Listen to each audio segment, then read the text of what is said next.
এটা আমার জন্য সত্যি? এই শহরে এটা খুঁজে পাওয়া খুব বিরল, just like you. Like it? Thank you. You welcome. Thank you for the gift. আসি তাহলে এখন।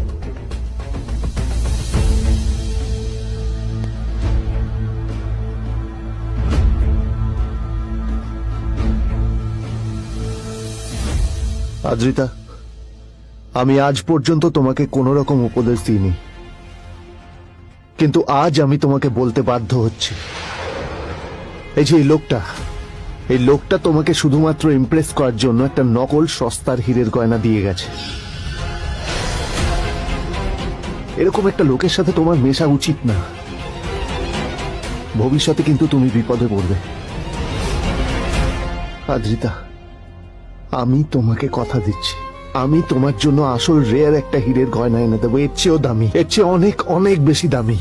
তার জন্য আমাকে যাই করতে হোক না কেন, আমি তোমাকে একদিন ঠিক এনে দেবো, ঠিক এনে দেবো তোমাকে। তাদের বিয়ে হয়েছে 2.5 বছর। এর মধ্যে প্রথমবার তার মনে হলো নীল তার জন্য লড়াই করছে। নীলের এই রূপটা দেখে আদ্রিতা চমকে গেল। আজ প্রথমবারের মতো আদ্রিতার মনে প্রশ্ন এলো, নীলকে নিজের থেকে দূরে সরিয়ে রেখে আমি কি কোনো ভুল করছি? না না, এটা আমি কি ভাবছি? বিজন আমার বিজনেস পার্টনার, ও আমাদের মেইন ইনভেস্টর। নীলের এই অ্যাকশনের কারণে বিজন আমার কোম্পানি থেকে ব্যাক আউট করে গেলে কি হবে? না না না না না, নীলের জন্য আমি আমার এত বছরের পরিশ্রমকে জলে দিতে পারি না। আমার নীলকে নয়, আমার বিজনকে প্রয়োজন। এইসব ভাবতে ভাবতে আদ্রিতার নীলের ওপর রাগ হতে শুরু করে। আদ্রিতার রাগ তখন চরমে উঠে যায়। আজ প্রথমবার নীল আদ্রিতার সাথে খারাপ ব্যবহার করেছে। How dare you! তোমার এত বড় সাহস! হ্যাঁ, তোমাকে কে অধিকার দেয় বলো তো যে তুমি আমারই অফিসে দাঁড়িয়ে আমাকেই এতগুলো উল্টোপাল্টা কথা তুমি শোনালে?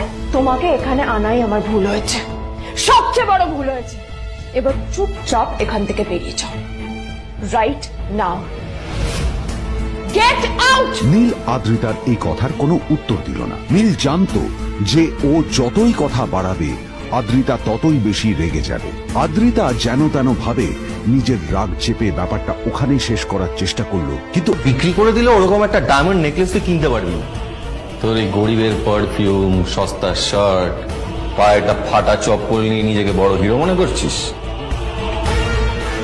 তোর নিজের কত দাম সেটা তোর নিজের জানা উচিত। Zero, big zero. সালা খরচা নাই।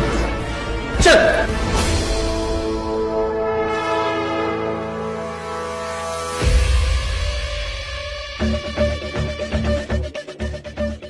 নীল তখনও ঝামেলা করার মেজাজ ছিল না, কিন্তু যখন কেউ অন্যের নীরবতা সুযোগ নিতে শুরু করে তখন কথা বলাটা প্রয়োজন। নীল আঙুল তুলে পেছনের দিকে ইশারা করে। প্রথম কথা, ওই যে ওখানে দাঁড়িয়ে আছে, ও আমার স্ত্রী।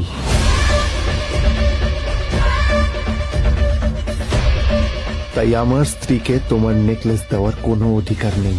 ওকে যদি নেকলেস দিতে হয় তাহলে আমি দেব। তাই এসব ফ্রডগিরি বন্ধ করো। আর দ্বিতীয় কথা, যার পকেটে পয়সা নেই ঝনঝন আওয়াজ করা তার মানায় না।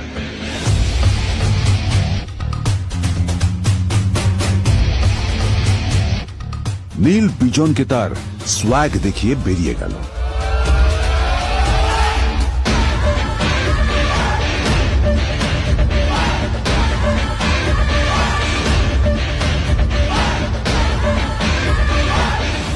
আদ্রিতার রাগে গজগজ করছিল। ওর জ্বলন্ত চোখের সামনে শুধু নীলের মুখটা ভেসে উঠছিল। ও যতই